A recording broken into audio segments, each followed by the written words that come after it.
81. Hindi natutong magmaneho. Nagulat si Ariel sa narinig. She rolled her eyes and said, kung ganoon, bakit hindi mo ito ipagpalit sa ibang motorsiklo na may ibang kulay? Hindi ka ba nahihiya na sumakay ng pink na motorsiklo? Hindi ko binili itong motorsiklo. Iris gave it to me. Nagkibit balikat si Richard. Si Iris ay hindi basta-basta magreregalo ng mga bagay sa mga lalaki. Iyon ang uri ng pagtrato na hindi kailanman aasahan ng sinumang tao, kaya makatuwiran para kay Richard na kumapit ng mahigpit sa motorsiklo. Ito ang nagpapaliwanag. Biglang natauhan si Ariel at sa wakas ay naunawaan na niya kung bakit si Richard magkakaroon ng ganoong kakulit na motorsiklo. Ano ang kinalaman ng kulay ng motorsiklo ko sa iyo, Miss Summers? Bakit ka nakatutok dyan? Curious na tanong ni Richard, iniisip kung nagalit ba sa kanya si Ariel tungkol dito dahil wala na siyang magandang gawin. Kasi kaya kong gawin lahat ng gusto ko. Sino ka para pigilan ako? Isang pamumula ang lumitaw sa magandang mukha ni Ariel at tinitigan niya ng masama si Richard bago tumalikod at mayabang na lumayo. Kung sino pa man ang nasa katayuan ni Richard, hindi na sana niya ito pinansin.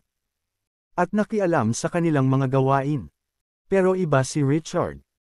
Ang Richard na nakilala niya mula kay Iris ay naging isang malakas at dominanteng lalaki, at nag-iwan ito ng malalim na impresyon sa kanyang isipan. Ang pagkakita kay Richard na nakasakay sa isang pink na motorsiklo na matingkad sa buong lungsod ay napakalaki ng kaibahan sa kanyang imahe sa kanya, na hindi angkop sa kanya.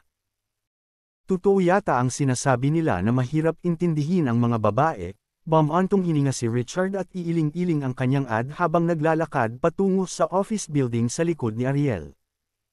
Habang naglalakad sila sa lobby, may malakas na paggalaw mula sa likuran. Nagtataka namang tumingin si Richard sa kanyang likuran at nakita niya ang isang makisig na binata na nakasuot ng suit at leather na sapatos na buong pagmamalaki na naglalakad mula sa labas. Ang binata ay mga 27 o 28 taong gulang. Sa kanyang matangkad at guwapong figure, masasabi ng isa sa unang tingin na siya ay isang piling tao sa mundo ng negosyo pati na rin ang isang napakahusay na kabataang talento. Nasa likuran niya ang dalawang katulong, na lalong nagpalakas sa kanyang kahangahangang aura. Ito ay malapit na sa oras na ang mga tao ay papasok na lahat, at mayroong isang walang katapusang daloy ng mga empleyado sa kumpanya na nag-orasan. Tingnan mo, si Mr. Deval mula sa departamento ng pagbebenta. Napakaganda ni Mr. Deval. Guwapo siya, bata, at napakaraming potensyal. Single pa rin siya. Iniisip ko kung sino ang magiging maswerteng babae niya sa hinaharap. Hindi ba obvious? May bagay si Mr. Deval para kay Miss Summers at sinisikap niyang makuha ang puso nito sa loob ng mahigit isang taon na.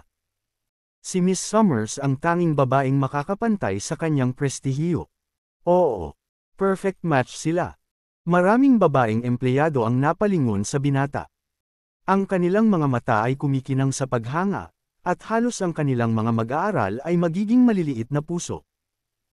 Ang Elegante Group ay isang kumpanya ng kosmetiko na may malaking bilang ng mga babaeng empleyado, kaya isang mahuhusay na kabataan. Lalaking katulad ni Michael Deval.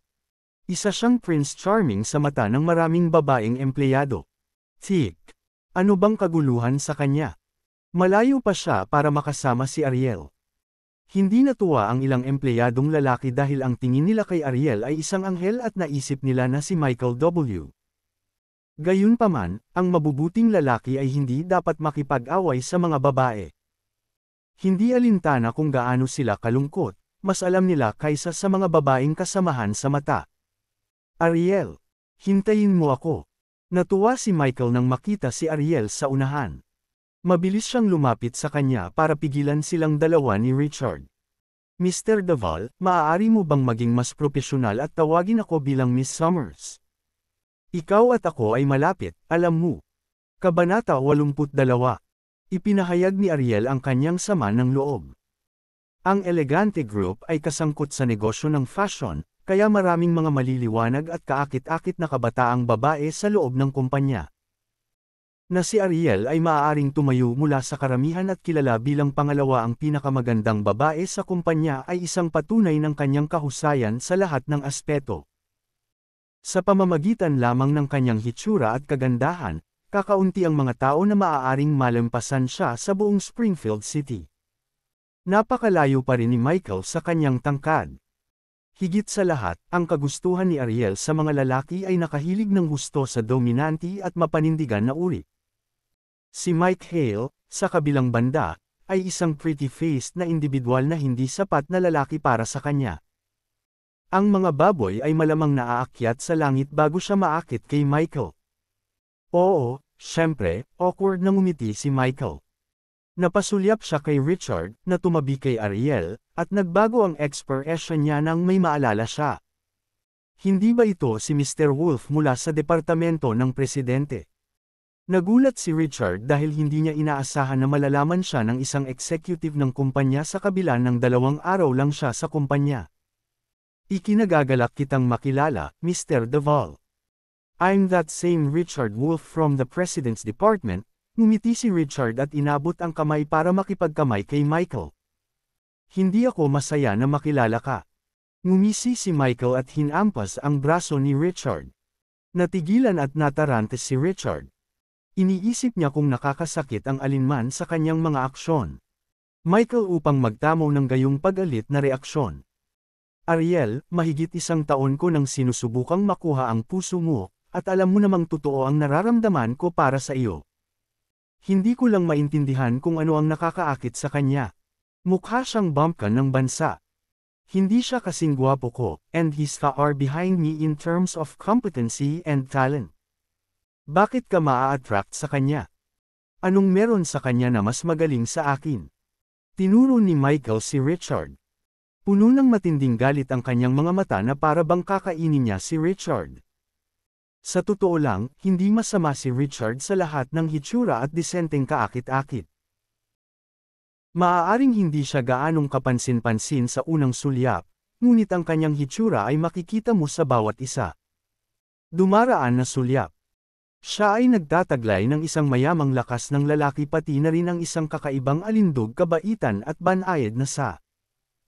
Gayunpaman, hindi siya kapansin-pansin tulad ni Michael dahil sa kanyang balingkinita na anyo at medyo payak na damit. Anong kalokohan ang sinasabi mo, Michael? At sino ang nagsabi ng kahit ano tungkol sa pagkahulog sa kanya? Bumaba ang ekspresyon sa magandang mukha ni Ariel, at hindi niya naintindihan kung ano ang nangyayari kay Michael nang sabihin niya ang mga pangungusap na iyon. Tama na. Itigil mo na ang pagtatago nito sa akin. May mga alingaw saan man sa kumpanya na ang bagong lalaki na ito mula sa departamento ng presidente ay iyong kasintahan. Sinasabi mo ba sa akin na peke ang lahat? Sabi ni Michael na may maasim na ekspresyon at nakaramdam ng sobrang sakit. Ano? Siya. Ang aking kasintahang lalaki. Bakit wala akong alam tungkol dyan? Natigilan si Ariel. Kawawa si Michael. Sa puntong iyon, napagtanto na ng lahat sa kanilang paligid kung sino si Richard, at marami na sa kanila ang nakarinig tungkol sa tsismis kina Richard at A. Matapos makita ang eksena sa kanilang harapan, lahat sila ay nagsimulang magbulungan. Kaya si Richard iyon mula sa departamento ng Pangulo. Sinabihan ako na boyfriend siya ni Miss Summers at yun. Siya ay isang maliit na sekretarya na walang kakayahan at walang talento. At hindi siya masyadong gwapo. Eksakto. Akala ko pawang peke ang mga tsismis, ngunit nagkatrabaho sila kaninang umaga. Ako ba sila ng mag-boyfriend at girlfriend? Itinuro ng lahat ang direksyon ni Richard at nakipag-usap sa isang masiglang talakayan, ngunit wala ni isang tao ang nakadama na si Richard ay karapat-dapat sa isang kasing ganda ni Ariel. Ito ay lalo na ang kaso para sa ilan sa mga lalaking empleyado. Nasa bingit na sila ng pagkawala ng isip habang nakatingin kay Richard na may matinding selos na patay na 10 beses na. Kabanata 83. Nagulat si Ariel at biglang naging blanko ang kanyang isip. Hindi sumagi sa isip niya na totoo ang sinabi ni Michael. Hindi niya namalayang naging girlfriend niya si Richard. Tama na sa kalokohan na yan. Wala man lang nangyayari sa amin at hindi ko siya boyfriend. Galit na ginalit ni Ariel ang mga tao at sinubukan ang lahat para mabawi siya. Katahimikan. Sa wakas ay sumagi sa kanyang isip na ang lahat ay hindi naiintindihan na siya ay may relasyon kay Richard dahil sa insidente kung saan napilitang umalis si Joseph sa kumpanya.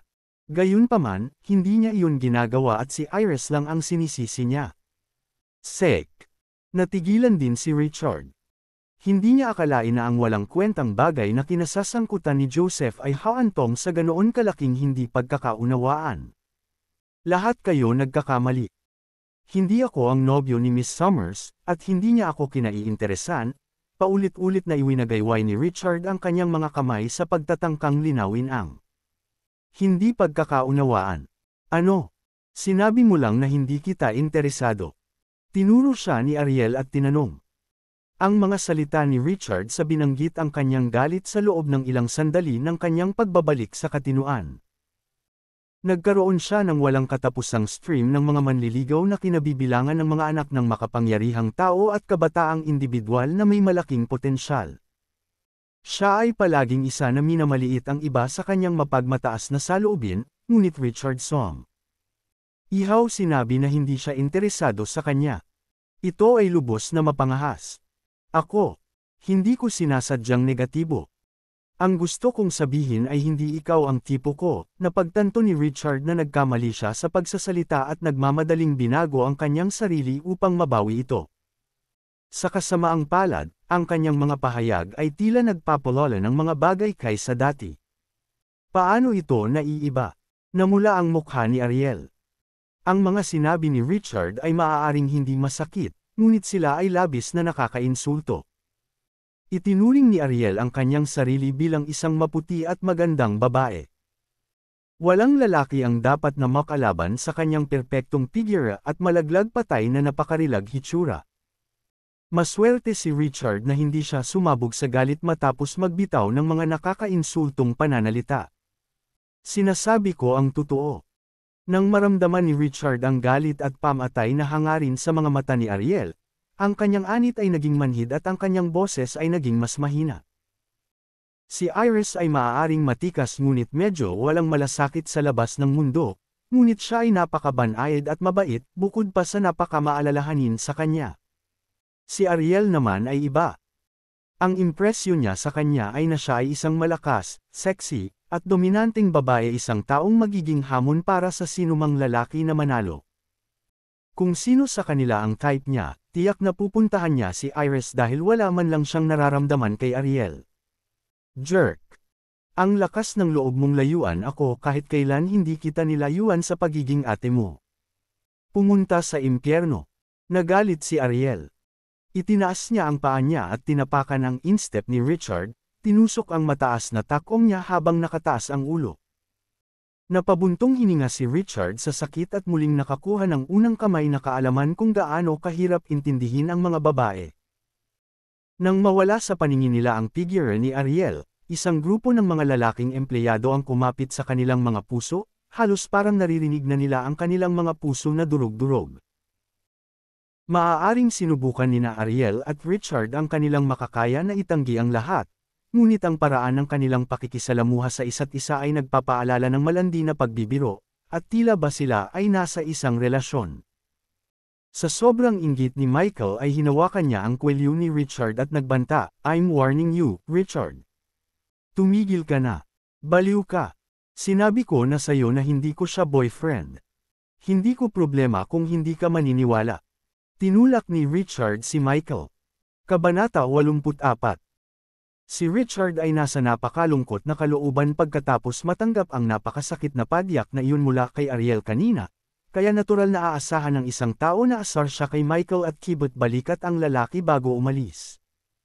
Huwag kang umarte, bata. Maghintay lang. Hindi dito nagtatapos ito. Napasimangot si Michael habang pinagmamasdan ang likurang figure ni Richard na papalayo ng palayo. Hindi matanggap ni Michael na ang isang bumpkin na tulad ni Richard ang nanguna sa karera para makuha ang puso ni Ariel, lalo na't ang una ay nanligaw sa kanya sa mas malaking bahagi ng isang taon upang tanggihan. Isang high-level meeting ang ginanap sa conference room ng hapong iyon, na puno na ng mga tao nang dumating si Richard kasama si Gracie. Halos lahat mula sa nangungunang brass ng kumpanya kung saan doon, kasama ang direktor ng pagbebenta na si Michael. Hindi inaasahan ni Michael na magiging karapat-dapat si Richard na makilahok sa pulong, kaya mula sa oras-ti-oras, sinulyapan niya ng masama ang direksyon ni Richard. Ilang sandali pa ay narinig na ang kalabog ng high heels at pumasok si Ariel sa conference room kasama si Iris. Tumahimik ang kapaligiran nang magpakita si Iris. Pumunta sina Iris at Ariel sa mga pangunahing upuan at naupo, kasama sina Gracie at Richard ang pumwesto sa tabi ni Iris. Si Gracie, bilang sekretarya ng Pangulo, ay may pananagutan sa pagtatala ng mga minuto ng pagpupulong at iba pang mga bagay, na ginagawa siyang isang kailangan na bahagi ng anumang pagpupulong na kinasasangkutan ng Pangulo. Si Richard, sa kabilang banda, ay halos walang silbi dahil wala siyang naiintindihan. Hayaan mo akong magbigay ng maikling pagpapakilala. Ito ay si Richard Wolff. Siya ay isang bagong recruit na sekretarya para sa departamento ng presidente. Sinenyasan ni Iris si Richard na tumayo at ipinakilala ito sa lahat. Ang kanyang direksyon para kay Richard ay sanayin siya sa pagiging katulong ng Pangulo sa hinaharap. Sa layuning iyon, ang pagpapahintulot kay Richard na magkaroon ng higit na karanasan sa pinakamataas na pamamahala ng kumpanya ay magiging mabuti lamang para sa kanyang pag-unlad. Itong si Mr. Wolff dito ay bago sa aming kumpanya. Mukhang hindi nararapat na magtanong. Pumunta siya sa isang high-level meeting, Miss Young. Unang kinuwestiyon ni Michael ang kanyang desisyon dahil gusto niyang gamitin yun bilang paraan para mapahiya ng gusto si Richard. Talaga. Siya ay isang bagong dating na walang propesyonal na kaalaman kung paano o ang kakayahang maging kapaki-pakinabang. Hindi ba kalabisan na hayaan siyang makilahok sa pulong? Sumasang-ayon ako. Ang pagpupulong na ito ay nagsasangkot ng mga lihim ng negosyo, kaya mas mabuting maging ligtas. Labis na nalito ang mga top-level executive dahil naisip nila na hindi kwalipikado si Richard na lumahok sa mga pagpupulong sa antas pagkatapos lamang sumali sa kumpanya kamakailan. Kung mayroon man siyang propesyonal na alam hindi ay hindi materyal. Gusto kong sumali siya sa meeting. Hindi ba ako pinapayagang gawin iyon? Napasulyap si Iris sa kabuuan ng silid, at agad niyang nalaman ang kanilang lugar at itinikom ang kanilang mga bibig. May iba pa bang pagtutol, Mr. Duvall? Sa wakas ay tumahimik ang tingin ni Iris kay Michael. Wala, Miss Young, ngumiti si Michael ng alanganin. Marami siyang personal na pagtutol kay Richard ngunit. Simulan na natin ang pagpupulong pagkatapos, nagpatuloy si Iris sa kanyang maikling pambungad na pahayag. Ang mga benta ay ang pangunahing ekonomiya na direktang nauugnay sa ating mga kita pati na rin ang ating mga prospect para sa hinaharap na pag-unlad. Sigurado akong lahat ay dahilan kung bakit namin gaganapin ang pulong na ito ngayon ay upang talakayin ang aming pakikipagtulungan sa pagbebenta. Sige at ipaliwanag ang mga detalye sa lahat, Miss Summers. Sinulyapan ni Iris si Ariel na tumanggo bilang tugon at ikinabot ang kanyang laptop sa projector, at ang malaking screen sa harap o. Halos 80% ng bahagi ng merkado sa mga channel ng pagbebenta ng Springfield City ay kasalukuyang kinokontrol ng tatlong pangunahing distributor. Sa tatlo, ang unang ranggo na distributor ay ang Wheat Group, na kumokontrol sa 43% ng mga channel sa pagbebenta ng merkado. Ito ay hindi lamang limitado sa mga pampaganda. Kasama rin dito ang iba pang Fi-commerce, halimbawa, Kabanata 85. Nasa pangalawa ay ang West Praise Group na kumokontrol sa 22% ng mga channel sa pagbebenta, at sa ikatlo ay ang Onyx Enterprises na may 14%, ang natitirang 20% ay hawak ng ilang maliliit hanggang katamtamang laki ng mga distributor at ahente. Mahusay na paliwanag ni Ariel habang ini-hover niya ang kanyang cursor sa screen at nag-click sa ilang grupo ng data. Bilang isang tagagawa, hinihiling ng Elegante Group ang mga distributor na pangasiwaan ang pakewan, mga promosyon, at iba't ibang pagsasama-sama ng mga mapagkukunan bago tuluyang maabot ng mga produkto na kanilang ginawa ang merkado. Sa makatuwid, ang mga distributor ay isang mahalagang link, at mayroong dalawang posibleng ruta ng pagbebenta para sa Elegante Group. Ang una ay ang pakikipagtulungan sa tatlong pangunahing distributor, ngunit dahil ang tatlong pangunahing distributor na iyon ay kakumpetensya ng bawat isa, ang Elegante Group ay maaari lamang pumili ng isa sa kanila para sa pakikipagtulungan. Ang pangalawang ruta ay ang pakikipagtulungan sa ilang maliliit at katamtamang laki ng mga distributor at ahente. Napakarami sa kanila, at medyo hindi nahuhulaan dahil hiwalay silang kumilos sa isa't isa. Gayunpaman, sila ang pangunahing focus ng departamento ng pagbebenta ng kumpanya. Habang ang unang ruta ng pagbebenta ay maaaring maprotektahan ang mga interes ng kumpanya ng comfortable, ang pangalawang ruta ng pagbebenta ay nagpangyari sa kanila na tumagos sa merkado at makakuha ng mas maraming kita. Sa makatuwid, ang dalawa ay maaaring magkasama ng walang anumang salungatan. Ang aming kumpanya ay nakikipagtulungan sa Westphace Group sa nakalipas na 2 taon at malapit nang mag-expire ang kontrata. Humihingi na ngayon ang Westphace Group ng 10% komisyon para i-renew ang kontrata. Otherwise, hindi nila ito pipirmahan. May mga opinyon ba tungkol dito?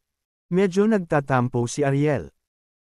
Sa pagkakaalam niya, isang bagong tao ang yumako sa posisyon bilang chairman ng Westphace Group ilang buwan lang ang nakalipas, at ang taong iyon ay walang awa na ambisyoso, na pinatunayan ng kanilang pagtatangka na maghanap ng mas malaking tubo para sa kanilang kumpanya sa halaga ng kita ng mga manufacturer.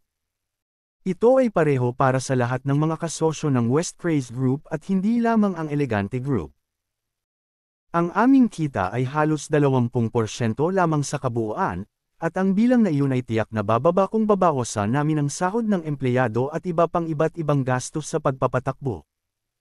Ang mga hinihingi ng Westphace Group para sa 10% ng tubo halos araw. Pagnanakaw. Talaga. Maraming iba pang distributor, at sa paraang nakikita ko, maaari pa rin nating piliin na makipagtulungan sa Onekpis Enterprises. Hindi natuwa ang ilan sa mga mas nakatataas na numero sa kumpanya at iminungkahi na makakuha ang kumpanya ng bagong bahagi ng negosyo. Hindi ito magiging matagumpay. Parehong mga kakumpetensya ang Onekpis Enterprises at ang Westphace Group. Kung tayo makipagtulungan sa Onekpis kahit na dati ay nakikipagtulungan kami sa Westphace, maaaring samantalahin ng Onekpis ang pagkakataong gumawa ng mas malaking kahilingan kaysa sa Westphace. Bukod dito, ang bahagi ng Onekpis sa mga channel ng pagbebenta ay mas mababa kaysa sa Westphace. Kung ang aming iminungkahing coup irat-ayon ay matupad, ang aming mga aksyon ay malamang na maging matipid matalino at pound foolish. Ang ilan sa mga executive ng kumpanya ay nagpahayag ng kanilang mga pagtutol at sinuri ang mga kalamangan at kahinaan. Napakunot ang noo ni Iris habang nakikinig sa napakaraming iba't ibang opinyon. Nararamdaman niya ang pananakit ng ulo at bahagyang nag-aalala sa buong sitwasyon. Kung tinanggap niya ang kahilingan ng Westphace Group para sa mas mataas na komisyon, ang kanyang kumpanya at ang kanilang ay magiging malaking dagok sa interes ng kumpanya. Sa kabaligtaran, kung pipiliin niyang makipagtulungan sa Onekpis Enterprises, malaki ang posibilidad na siya ay magiging mas malaking kawalan sa pagtatapos nito. Hindi rin ito isang matalinong hakbang. Sa kabuuan, alinman sa opsyon ay hindi kapaki-pakinabang para sa Elegante Group. Iyon mismo ang isyu na bumabagabag kay Iris nitong mga nakaraang araw. Nag-overtime sila ni Ariel para mag-usap. Si Richard ay nasa kawalan. Wala siyang naintindihan kahit isang bagay kahit na narinig niya ang talakayan mula sa V. Basahin ang pinakamainit na The Ex-Husband's Revenge The Ex-Husband's Revenge ni Dragonsky Kabanata 85 na kwento ng 2020. Ang kwentong The Ex-Husband's Revenge ay kasalukuyang na-i-publish sa The Ex-Husband's Revenge by Dragonsky Kabanata 85 at nakatanggap ng mga positibong pagsusuri mula sa mga mambabasa, karamihan sa kanila ay may. Kabanata 86. Gayunpaman, may napansin si Richard na kakaiba. Miss Yang. Ang bahagi ng weak group sa mga channel ng pagbebenta ay unang nireranggo, kaya bakit hindi natin isaalang-alang ang pakikipagtulungan sa kanila? Curious na tanong ni Richard. Ang Wick Group ay tila malabo na tumawag, ngunit hindi niya matindaan kung saan o kailan niya narinig ang tungkol sa kanila noon. Sa sandaling itanong iyon ni Richard, natahimik ang buong conference room. Napalingon sa kanya ang lahat at kakaiba ang tingin sa kanya na para bang nakatitig sa isang tulala. Mukhang wala ka pang ginawang takdang aralin bago ka pumunta rito, Mr. Wolf. Paanong hindi mo malalaman kahit ang pinakapangunahing pangkalahatang kaalaman? Isang mapanuksong ngiti ang bumungad sa mukha ni Michael. Pangkalahatang kaalaman. Tungkol saan? Natarante si Richard. Pinapahiya mo ang sarili mo, Richard. Di bale, sasabihin ko sa'yo. Galit na pinandilatan ni Ariel si Richard at sinabing, ang mga channel ng pagbebenta ng Wick Group sa mga tuntunin ng mga pampaganda ay pawang mga high-end at luxury goods. Maraming kilalang malalaking pangalan ng mga kosmetiko at mga luxury goods ang ipinasa sa kanila para ipamahagi. Sila ang pangunahing ahente ng rehiyon para sa buong Springfield City at iba pang mga kalapit na lungsod. Pagkatapos ay nagpatuloy si Ariel, ang mga cosmetics na ginagawa namin ay mid to high-end. Nagsimula kaming lumapit sa Wick Group para talakayin ang potensyal na pakikipagtulungan noong nakaraan, ngunit hindi kami tinanggap. So you see, it's not that we don't want to cooperate with them, but rather, sila ang hindi interesado sa kumpanya at brand natin. Hindi pa rin kami sapat na mapagkompetensya. Naiintindihan mo na ba kung bakit ngayon? Hindi niya maiwasang makaramdam ng kaunting inis matapos ipaliwanag ang lahat sa isang hininga. Natarante siya kung bakit magdaraw si Iris ng ganoong mataas na antas na pagpupulong at pipilitin niyang dalhin ang isang walang alam na Richard. Wala siyang ibang layunin doon kundi ang mapahiya ang sarili niya at si Iris. I see, ngumiti si Richard ng alanganin. Hindi niya inaasahan na gumawa siya ng ganoong kalaking kalokohan sa publiko. Agad siyang namula at walang ibang gustong ibaon ang sarili sa isang butas. Mabuti ang kamangmangan, ngunit ang kamangmangan at katangahan ay isang recipe para sa sakuna. Humalaklak si Michael sa disdain at nanunuya. Umiling ang mga tao at tiningnan si Richard bilang isang biro. Sa sandaling iyon, biglang tumunog ang cellphone ng isang tao at ang tunog. Umalangaw-ngaw sa buong conference room. Kaninong phone galing yan? Hindi ba nila alam na bait na ilagay ito sa tahimik o isara ito sa panahon ng isang pulong? Ito ay hindi katanggap-tanggap na pag-uugali. Nagpalitan ng pagtataka ang bawat isa sa isa't isa hanggang sa huli, natukoy nila ang pinanggalingan ng ring at sabay-sabay na ibinaling ang atensyon kay Richard. Ito ay sa akin. Natigilan si Richard. Nilabas niya ang cellphone niya at nakita niyang nagriring ito. Kakabigay lang ni Iris sa kanya mga 2 days ago, kaya medyo bago ang number niya. Hindi alam ng maraming tao ang kanyang numero ng telepono, kaya nagulat siya nang tumunog ito. Ako, lalong nahiya si Richard, at hindi maipahayag ng mga salita ang labis na kahihiyan na naramdaman niya. Hindi man lang siya naglakas loob na tingnan si Iris sa mga mata. Ginalaw niya ang hinlalaki niya para tanggihan ang tawag ngunit agad siyang pinigilan ni Iris. Kung gusto mong sagutin ang tawag, pwede sa labas. Huwag gawin ito sa loob ng conference room. Napagkamala ni Iris na sinubukan ni Richard na sagutin ang telepono sa harap ng lahat, hence her displeasure. Nang gumawa siya ng huling minutong desisyon na dalhin si Richard sa mahalagang pagpupulong kahit na alam niyang kulang si Richard, inaasahan na niya na walang dadalhin si Richard sa mesa. Gayunpaman, hindi niya kailanman pinangarap na si Richard na wala nang naitulong, sa simula ay magdudulot sa kanya ng labis na problema at mapahiya siya. Ganap. Hindi niya maiwasang pagsisihan ang naging desisyon niya. Kung alam niyang magiging ganoon, wala siyang ag. Kasing pula ng kamatis ang buong mukha ni Richard at nagmamadaling lumabas ng conference room bitbit ang cellphone sa takot na mas maging awkward pa kaysa dati. Kabanata 87. Pagkalabas ni Richard sa conference room, huminga siya ng malalim, pinakalma ang sarili, at sinagot ang telepono. Kamusta? Kinakausap ko ba si Mr. Richard Wolf? Si Bernard Wick ang nagsasalita. I wonder kung naaalala mo pa ba ako? Ang unang narinig ni Richard ay isang malakas na tawa ng matandang Bernard. Ah, Ikaw pala, Elder Wick. May maitutulong ba ako sa iyo? Naalala kaagad ni Richard na si Bernard ang matandang pinagamot niya sa parke noong umaga. Nakita mo, hindi ko alam kung paano ka babayaran sa pagligtas mo sa buhay ko, kaya naisipan kong i-treat ka sa isang pagkain bilang tanda ng aking pasasalamat. Kailan ito magiging maginhawa para sa iyo? Nakangiting tanong ni Bernard. Ayos lang, Elder Wick. Nagawa ko lang kasi nandoon ako. Hindi mo kailangang maging magalang, agad na sabi ni Richard. Hindi mangyayari yan. Tinanggihan mo na ang aking bayad para sa iyong pagpapagamot. I won't feel at ease if I don't treat you to a meal at least, giit ni Bernard at parang sinsero ang tono nito. Dahil matigas ang ulo ni Bernard, naramdaman ni Richard na magiging kawalang galang niya kung ipagpatuloy niya ang pagtanggi. Bilang resulta, pumayag siya at sinabing, oo naman. I'm still at work now though, pero magiging free ako after work. Hindi problema. Magagawa ba ang alas 6 sa The Sovereign Hotel? Tanong ni Bernard. Oo naman.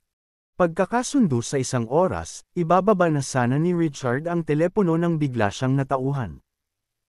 Naalala niya na binigyan siya ni Bernard ng business card noong nakaraang umaga, at tila naalala niyang binasa niya ang mga salita, chairman ng Wick Bureau, sa card na iyon. Kuya Wick. Mangyaring maghintay para sa isang sandali. May itatanong sana ako. Natigilan si Richard. Sa wakas ay naunawaan na niya kung bakit parang pamilyar sa kanya ang Wick Group. Ang lumabas, si Bernard ay walang iba kundi ang Wick Group. Chairman. Tila hindi malamang na ang isang lugar na kasing laki ng Springfield City ay magkakaroon ng dalawang mayayamang pamilya na may parehong apelyido ng Wick. Elder Wick, gusto kong malaman kung ang iyong Wick Group ang namamahala sa Cosmetic Sales Channel, medyo nag-aalangan na tanong ni Richard. Oo, ang mga channel sa pagbebenta ng mga kosmetiko at ang regional na pamamahagi ng ilang mga high-end na brand ay isa lamang sa maraming negosyo sa ilalim ng aming kumpanya. Maaari ko bang malaman kung bakit mo ito tinatanong, Mr. Wolf? Naghihinalang tanong ni Bernard. Well, ang kumpanya ko ay ang Elegante Group, na pangunahing nakikitungo sa mid to high-end cosmetics. Ang aming kumpanya ay nag-iisip tungkol sa pakikipagtulungan sa Wick Group, kaya iniisip ko kung. Tuwang-tuwa si Richard nang malaman ang tunay na pagkatao ni Bernard at maikli niyang ipinaliwanag ang sitwasyon sa matanda. Hindi problema. Maaari mong ihanda ang kontrata at pipirmahan ko ito kapag nagkita tayo para sa hapunan ngayong gabi. Masayang tumawa si Bernard. Talaga. Maraming salamat. Tuwang-tuwa si Richard. Hindi kailangan salamat, Mr. Wolf. Iniligtas mo ang buhay ko, kaya ang kontratang ito ang pinakamaliit na kaya ko gawin. Anyway, mamaya na natin pag-usapan kapag nagkita tayo mamayang gabi. Nakangiting sabi ni Bernard at ibinaba ang tawag. Galing. Nakahanap na ako ng solusyon sa mga problema ni Iris. Tuwang-tuwa si Richard sa biglaang pangyayari at malakas niyang tinulak ang pinto ng conference room at dirdiretsong pumasok. Natigilan ang tunog ng lahat sa conference room at napalingon ang lahat. Richard. Inakala nilang lahat na sinamantala ni Richard ang pagkakataong makaalis matapos gumawa ng kalokohan kanina kaya dumating ito. Wala ka pa at wala kang maiaambag sa pagpupulong na ito, Mr. Wolf. Bakit ka pa bumalik dito nung ikaw? Kabanata 88. Walang iya. Ngumisi si Michael. Hindi siya pinansin ni Richard, mabilis siyang pumunta sa gilid ni Iris, at tuwang-tuwang sinabi, mayroon akong magandang balita na sasabihin sa iyo, Miss Young. Posible na ang pakikipagtulungan sa Wick Group. Kakatapos ko lang ng deal sa. Gago ka ba, Mr. Wolf? Pinutol ni Michael si Richard bago pa matapos ang huli. Nagsasalita. Nilinaw na sa iyo ni Mrs. Summers ngayon lang na hindi qualified ang kumpanya natin na makipagtulungan sa kanila. Hindi sila interesado sa kung ano ang aming inaalok. Mayroon ka bang Alzheimer o isang bagay? O mayroon ka bang alaala ng isang gold pies? Natawa si Michael kay Richard na parang si Richard ang buong circle. Halos ganoon din ang reaksyon ng iba sa karamihan at iniisip kung sinasadya ba ni Richard ang gulo. Tumahimik ka. Sinama ng tingin ni Richard si Michael. Sino ang nagsabi sa iyo na ang Wick Group ay hindi makikipagtulungan sa aming kumpanya? Kakababa ko lang ng tawag mula sa chairman nila at napagkasundoan na nating pumirma ng kontrata ngayong gabi. Ano? Ang tawag na natanggap mo ay galing sa chairman ng Wick Group. Ang paghahayag ni Richard ay parang isang bombang halos nabalisa sa isipan ng lahat ng matataas na antas na executive sa conference room. Nagdedelusyon ka ba, Mr. Wolf? Dapat mong malaman na may limitasyon ang pagmamayabang. Napahinto ka na ba para ikumpara ang iyong katayuan sa chairman ng Wick Group? Seryoso ka bang sinasabi na tinawag ka nila? Hindi ka pwedeng magseryoso. Oo. Ang Wick Group ay hindi lamang basta-bastang ordinaryong conglomerate ng negosyo. Ang Wicks ay isa sa mga pinakamakapangyarihan at maimpluwensyang pamilya sa matataas na klase sa Springfield City. At ang chairman ng kumpanya ay walang iba kundi ang patriarch. Kumpara man lang sa kanya, for goodness sake. Ni hindi ka nababagay para pakinisin ang sapatos nila. Sabay-sabay na nagtawanan ng mga executive at napatigil na lamang sa paggulong sa sahig. Ang sinabi ni Richard ay nagpatibay sa kanilang opinyon na si Richard ay may kapansanan sa pag-iisip o sadyang nagdudulot ng gulo. Two halves. Sa Springfield City, ang karamihan sa mga pamilyang may mataas na uri ay nahahati sa first rank at second rank.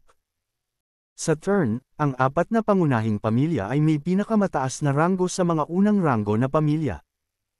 Bagamat ang mga Wicks ay hindi isa sa apat na pangunahing pamilya, maaaring ituring sila ng isa sa mga unang klaseng pamilya. Sa mga tuntunin ng lakas at impluwensya nito, halos kapantay sila ng mga kabataan. Iyon lamang ay isang testamento sa pagpapahalaga ng Wick patriarch.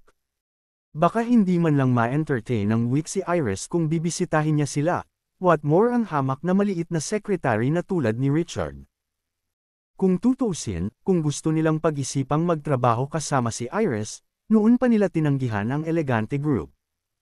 Hindi ka pa ba sapat, Richard? Galit na pinandilatan ni Iris si Richard at mabilis na nawawala ng pasensya sa mga kalokohan nito.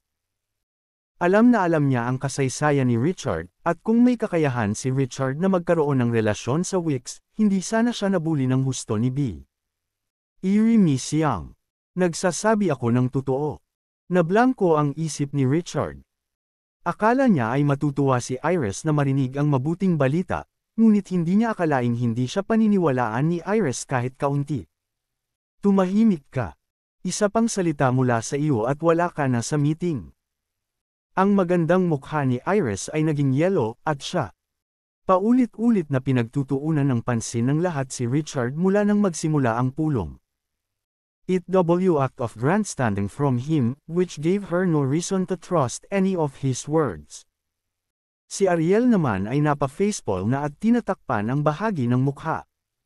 Sinaway niya si Richard sa kanyang puso B. Hindi nahiya sa sarili niya. Ay! Ibinuko ni Richard ang kanyang bibig ngunit nag-aalangan na magsalita pa. Kitang-kita niya na galit si Iris at ayaw niyang asar pa ito. Kabanata 89. Sa anumang kaso, hindi nagmamadali si Richard na bigyang katwiran ang kanyang sarili. Kapag nasil na niya ang deal at napirmahan ang kontrata noong gabing iyon, wala nang magagawa si Iris kundi paniwalaan siya. Sa pag-iisip na iyon, nagkaroon ng biglaang ideya si Richard at binago ang kanyang mga salita sa isang paikot-ikot na paraan. Ang punto ay, sa palagay ko ang aming kumpanya ay dapat magsikap na makipagtulungan sa Wick Group. Ito ang aming pinakamahusay na pagpipilian sa kasalukuyan. Katawa-tawa at hindi makatotohanan. Hinamplas ni Michael ang mga kamay sa mesa at tumayo. Malaking kalokohan ang ginawa ni Richard sa kanya kanina kaya hindi na nag-abalang kutsain pa ni Michael si Richard. Sa halip, sinimulan niyang sabihin ang kanyang pananaw, Miss Young, bilang sales director ng kumpanya, ako ang may pananagutan sa anumang isyu na may kinalaman sa pagbebenta.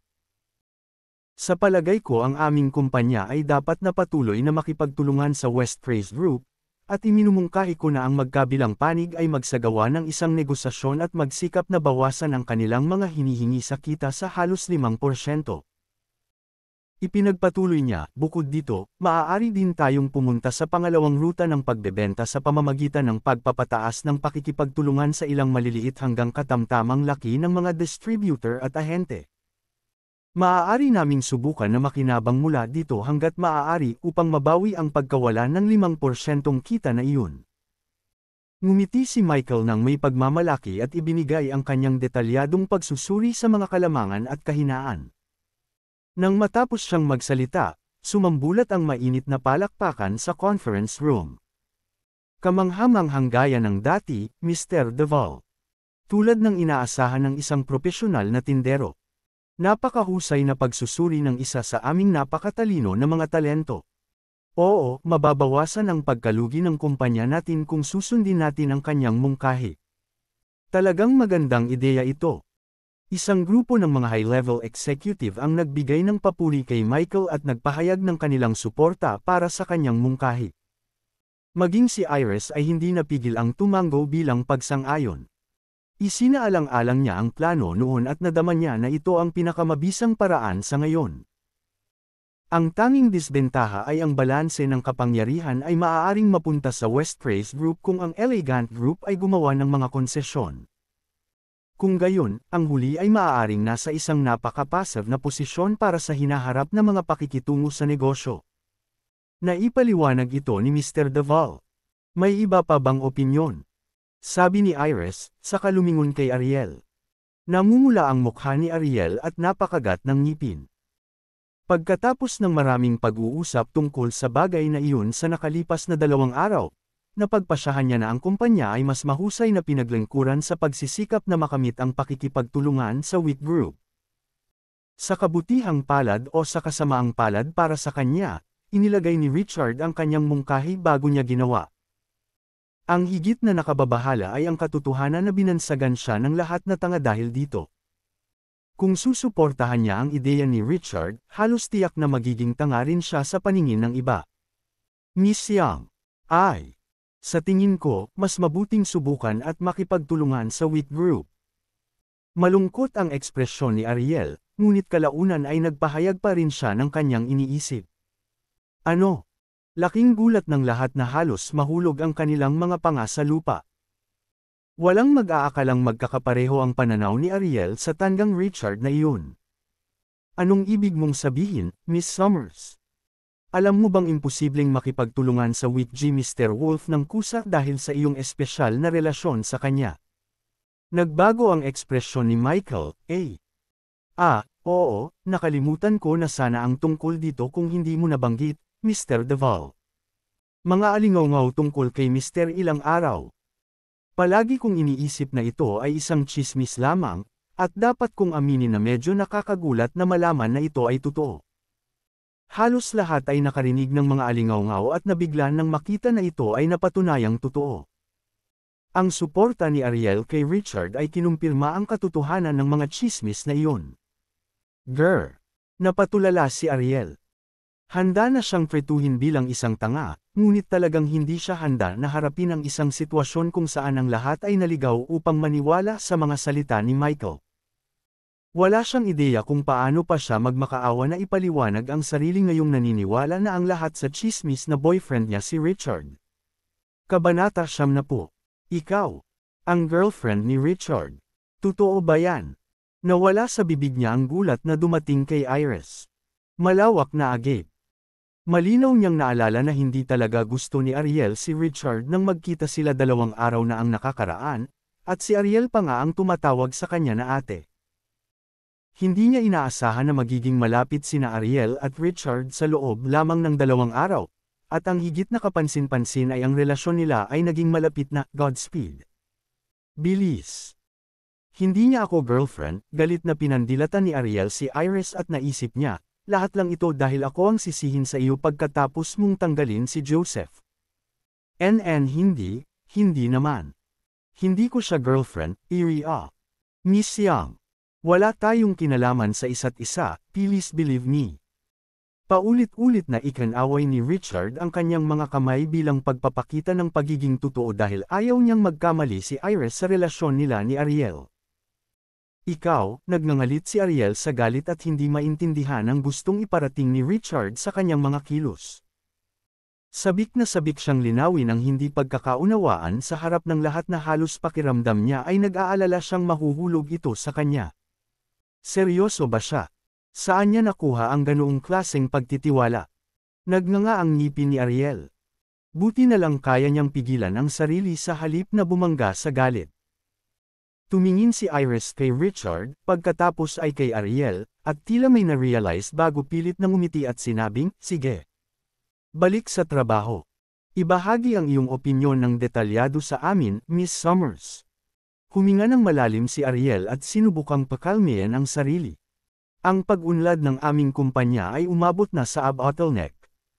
At ang lahat ng nakukuha namin sa pamamagitan ng pakikipagtulungan sa West Praise Group ay katatagan at pagwawalang kilos. Walang anumang pag-unlad. Ang Wheat Group ay higit na may kakayahan kaysa sa West Praise Grow Up sa mga tuntunin ng pagbabahagi ng channel sa pagbebenta at impluensya, kaya ang tanging paraan upang sumulong ay sa pamamagitan ng pakikipagtulungan sa Wheat Group. Maaaring mapanganib ito, ngunit naniniwala ako na ito ay isang pagkakataon na sulit na ituloy. Pagkatapos magsalita ni Ariel, hindi napigilan ng mga senior figure sa kumpanya na makisali sa isang mainit na usapan. Bagamat pareho ang pananaw ni Ariel kay Richard, walang basehan ang rant ni Richard kanina, at nakakapagtaka kung may maniniwala sa kanya. Sa kabaligtaran, ang pagsusuri ni Ariel ay propesyonal at may mahusay na batayan, kaya nagpahiram ng higit pa. Kredibilidad sa kanyang opinyon. Tama si Miss Summers. Ito ay isang malayong pananaw. Agree din ako sa point of view ni Miss Summers. Ang kahilingan ng West Praise Group para sa mas maraming kita ay lubhang nakakapinsala sa mga interes ng aming kumpanya. Maaari rin nating samantalahin ang pagkakataon na subukang makipagkasundo sa W.E. Group. Hanggat ito ay matagumpay, ang mga prospect ng aming kumpanya para sa pag-unlad sa hinaharap ay walang alinlangan na mas malawak. Ang ilan sa mga mataas na antas ng progresibo ay nagsimulang suportahan si Ariel, ngunit ang mas konserbatibong senior executive ay nadama pa rin na ang pamamaraan ni Michael ay mas matatag. Namula ang mukha ni Michael bago namula. Bilang manliligaw ni Ariel, ibibigay sana niya ang kanyang walang pasubaling suporta sa nakaraan. Naku, Richard was the F. Imagine how hurt he felt that Ariel chose to support Richard instead of him. Ang pagsang-ayon sa pananaw ni Ariel ay katumbas ng pagyuko ng ulo kay Richard at pag-amin ng pagkatalo. Iyon ang huling bagay na gusto niya. Miss Young, naniniwala pa rin ako na dapat magpatuloy ang aming kumpanya na makipagtulungan sa West Praise Group. Una sa lahat, katwiran ni Michael, kaunting pag-asa para sa amin na magkaroon ng pakikipagtulungan sa Wheat Group. Nauubusan na tayo ng oras, at ang mga pagkakataon. Pagpapatuloy ni Michael, pangalawa, 1 taon ang termino ng kontrata. Maaari tayong makipagtulungan sa West Praise G. Pakikipagtulungan sa Wheat Group para sa susunod na yugto. Sa ganoong paraan, umuunlad ang pag-unlad ng kumpanya sa hinaharap.